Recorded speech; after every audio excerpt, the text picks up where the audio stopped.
Assalamualaikum warahmatullahi wabarakatuh. Perkenalkan, nama saya Royan Irfan Aziz.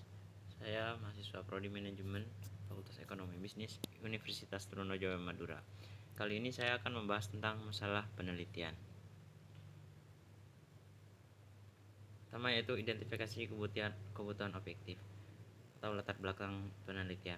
Untuk memberikan deskripsi atau gambaran mengenai hal-hal yang melatar belakangi dilakukannya penelitian tersebut, maka kebutuhan objektif dalam mendeskripsikan latar belakang penelitian ini perlu dipaparkan. Yang pertama yaitu fakta atau kondisi atau masalah yang ada atau terjadi saat itu. Yang kedua yaitu apa arti pentingnya dari penelitian yang akan dilakukan. Yang ketiga, bagaimana kaitannya dengan tuntutan kebutuhan saat ini dan tuntunan perkembangan di masa yang akan datang. Berikutnya yaitu adalah hal-hal strategis yang akan dicapai berkaitan dengan dilakukannya penelitian tersebut. Sebelumnya kita cari tahu apa arti dari masalah. Secara sederhana, masalah dapat didefinisikan sebagai kesenjangan antara yang seharusnya terjadi dan kenyataan yang ada, atau antara dasarnya dengan desain tidak sesuai.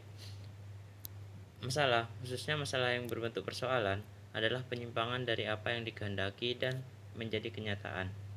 Masalah adalah situasi penyimpangan atau gap yang terjadi yang dapat dinilai dari fenomena bisnis, hasil penelitian, atau aplikasi teori.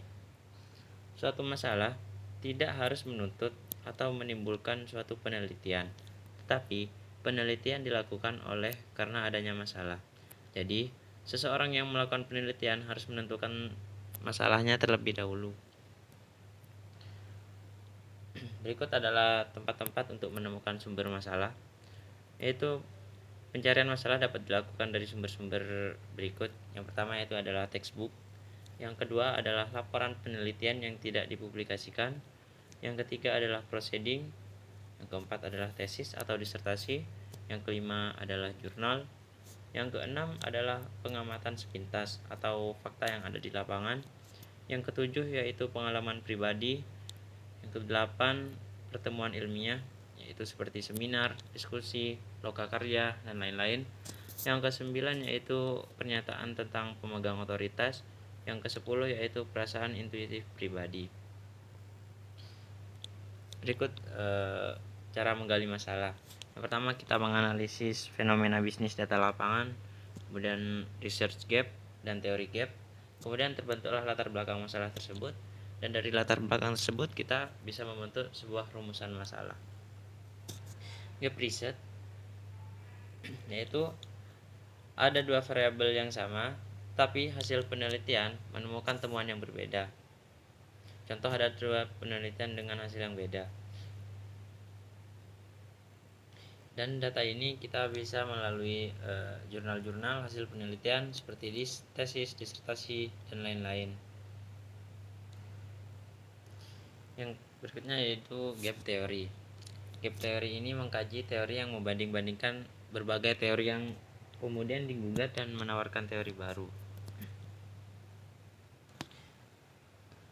Setelah itu kita melakukan pemilihan masalah.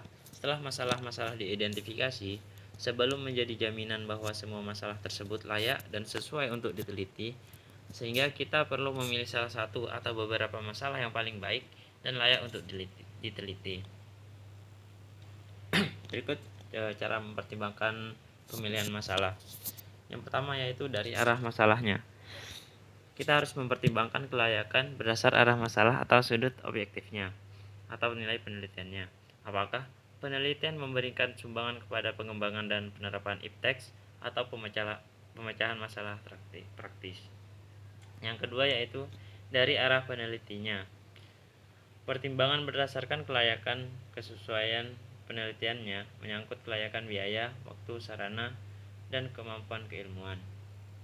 Berikutnya itu perumusan masalah.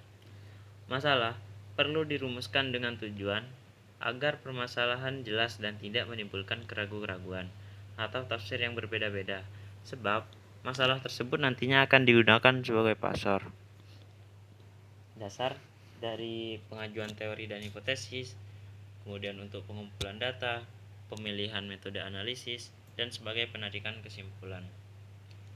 Berikut adalah teknik untuk merumuskan masalah. Yang pertama yaitu dirumuskan dalam bentuk kalimat pertanyaan. Yang kedua bentuknya singkat, padat, dan jelas. Yang ketiga memberi petunjuk dimungkinkannya pengumpulan data dan adanya metode pemecahan. Rumusan masalah sinkron dengan judul penelitian. Rumusan masalah penelitian yang baik yaitu seperti mempunyai nilai dan kelayakan penelitian dari segi manfaat atau kontribusi. Yang berikutnya adalah visible atau dapat dipecahkan, di mana ada data dan metode pemecahannya. Yang ketiga, menarik bagi peneliti yang didukung kemampuan keilmuan. Keempat, spesifik mengenai bidang tertentu atau jelas ruang lingkup pembahasannya. Yang berikutnya yaitu berguna untuk mengembangkan suatu teori. Perumusan tujuan penelitian. Tujuan penelitian yaitu untuk menjelaskan tujuan akhir yang akan dicapai oleh peneliti setelah penelitian selesai dilakukan. Yang berikutnya yaitu untuk memberikan gambaran yang tegas tentang sasaran dan ruang lingkup penelitian. Tekniknya untuk merumuskan tujuan penelitian yaitu harus singkat dan spesifik dan diarahkan untuk menjawab permasalahan yang telah dirumuskan tadi. Perumusan manfaat penelitian.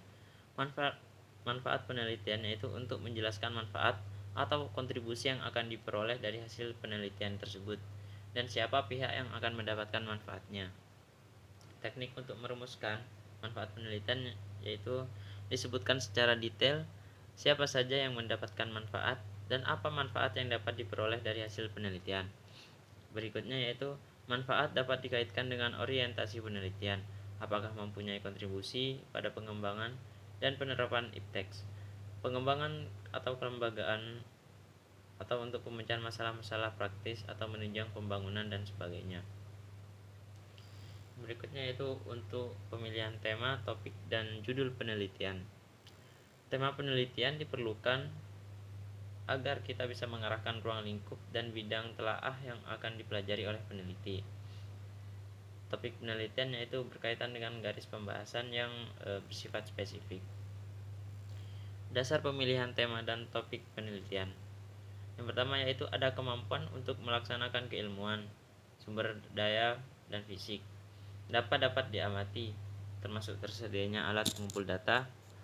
Yang ketiga yaitu berkaitan dengan kebutuhan masyarakat atau berkaitan dengan pemecahan masalah-masalah praktis. Berikutnya tentang judul penelitian. Judul dirumuskan atau dibuat berdasarkan masalah-masalah yang akan diselidiki. Judul harus mampu memberikan gambaran umum atau gambaran keseluruhan masalah dan atau masalah-masalah yang akan diungkapkan. Judul penelitian yang dimaksudkan untuk memperjelas dan mempertajam ruang lingkup dan bidang telaah dari tema topik penelitian. Hal yang perlu dipertimbangkan saat memilih judul yaitu pertama harus tampak ruang lingkup dan metode pembahasannya. Yang berikutnya tampak ruang lingkup objek penelitiannya atau populasi dan sampelnya. Berkaitan dengan tema dan topik penelitian. Yang berikutnya mempertimbangkan masalah yang dihadapi, mempertimbangkan bidang keilmuan yang telah dikuasai. Yang berikutnya yaitu judul hendaknya yang sedang aktual. Judul hendaknya dibuat secara singkat dan jelas dan tidak perlu semua variabel disebutkan dalam judul. Judul itu tidak berarti ganda atau dapat ditafsirkan lain. Pergunakan istilah yang sudah umum. Pergunakan bahasa yang baku, tidak lebih dari 3 baris, karena judul yang terlalu panjang dapat membingungkan. Berikutnya yaitu teknik untuk menyusun latar belakang. Ditjen Dikti mengemukakan hal-hal yang mendorong atau argumentasi pentingnya dilakukan penelitian dan menguraikan proses dalam mengidentifikasi masalah penelitian. Munadir mengungkapkan pentingnya masalah tersebut diteliti. Sekian dari saya. Assalamualaikum warahmatullahi wabarakatuh.